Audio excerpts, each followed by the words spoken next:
G'day, I'm Dave, Burt from Salt Sport and Life Training. We do education, culture, leadership into sporting clubs, mainly footy clubs, but we do businesses, we do schools, we do a lot of work on drugs and alcohol, respect and equality, leadership, but probably the main thing we do is wellbeing and mental health.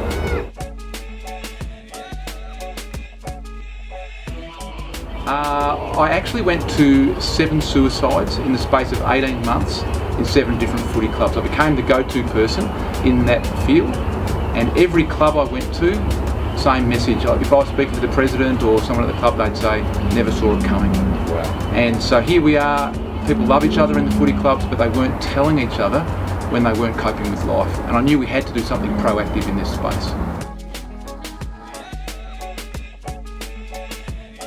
I think the first thing is just to be aware, to be on the lookout when things might not be going right for one of your work colleagues. For instance, it could be their language. They might be getting really angry. They might be acting out of character. They might use words like worthless or useless or I give up. They might even talk about suicide or say things like, would anybody miss me if I wasn't here? So these sorts of statements are giveaways.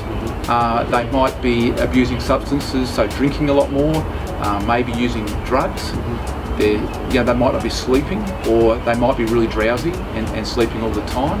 Maybe their eating has changed again, or it could be something circumstantially has changed. So maybe they've lost their job, maybe they're in financial strife, maybe they're going through divorce.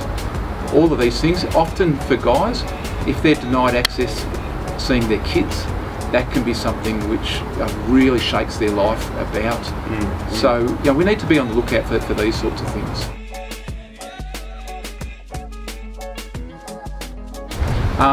Again, we need to be looking out for changes in behaviour with ourselves. So knowing ourselves and what our triggers are is really important. So if we're finding that suddenly we're getting really angry at the drop of a hat, or we're actually starting to imagine what it might be like to be dead, or to not be a part of this world that we're in now. These are real telltale signs, but probably the main one is that we don't have any energy. We kind of flatline or plateau.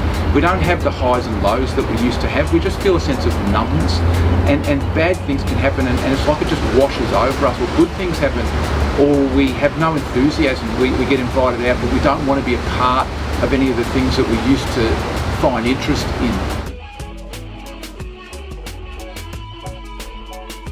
Yeah, right, there's a number of things. First one, physical exercise. Really important to stay active. Next one, connections.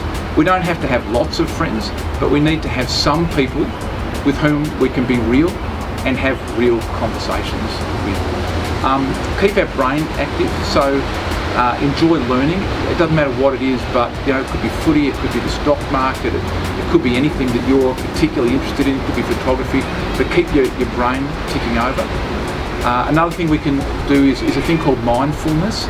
So rather than living in the past and worrying about the mistakes we made, or thinking about the future and what might go wrong, actually just living in today, taking time to think, to stop, to be grateful.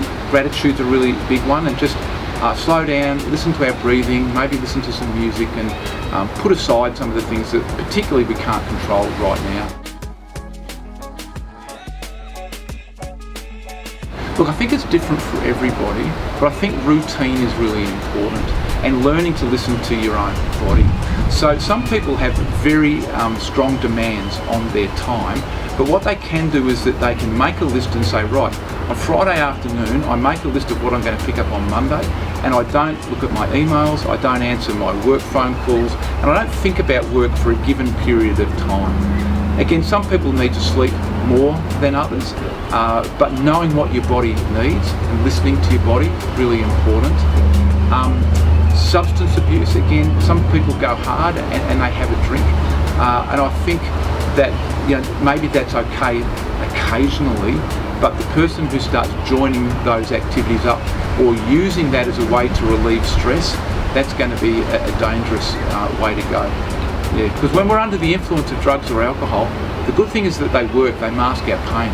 But the bad thing is that when we come off them, our problems return with interest. So we've got to be careful to know when we're just masking our problems, as opposed to I'm letting my hair down and having a good time. Love them to do that. The difference with the SALT presentations is that we talk a lot about sport.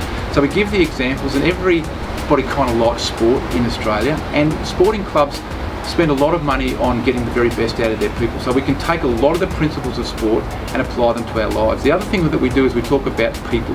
That's most people's favourite topic is themselves, and their second most important is sport. So they can contact us by going to the website, Sport and Life Training. So the acronym is SALT, but it's Sport and Life Training. You type that in, You'll find us. We can talk to you. We're a not-for-profit, so we keep our costs right down. And when we work in businesses, what it helps us to do is to get more involved in sporting clubs, because what we charge for businesses we can then offset by really helping sporting clubs that can't afford to have sessions.